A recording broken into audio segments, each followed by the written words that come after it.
La différence entre le froid réel et le froid ressenti dépend en fait de la force du vent. Lorsque le temps est calme et qu'il n'y a pas de vent, la température ressentie correspond à la température de l'air mesurée.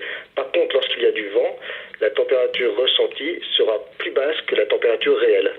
Alors c'est assez simple en fait, tout dépend du vent. En fait sur la peau on a une petite couche d'air isolante à la surface.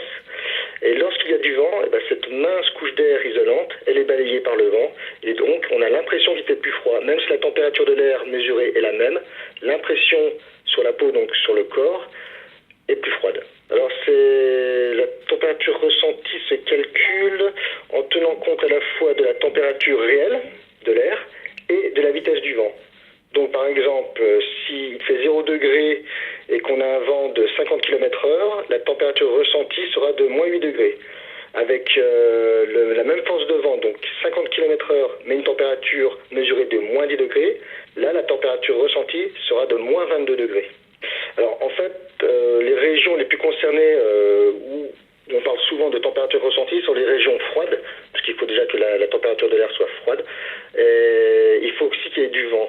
Donc c'est souvent les régions où il y a du blizzard, comme le Canada, comme le nord-est des États-Unis, où là on tient compte, dans les bulletins météo, on tient souvent compte de la température ressentie, parce qu'il fait froid, d'une part, et en plus parce qu'il y a souvent du vent, donc qui accentue la sensation de froid.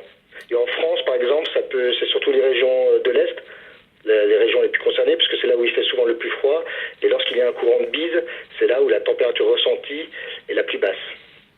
Non, ce n'est pas obligatoirement en montagne que la température ressentie est la plus basse.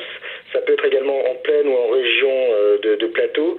Les régions qui sont soumises à du vent, souvent de la bise, le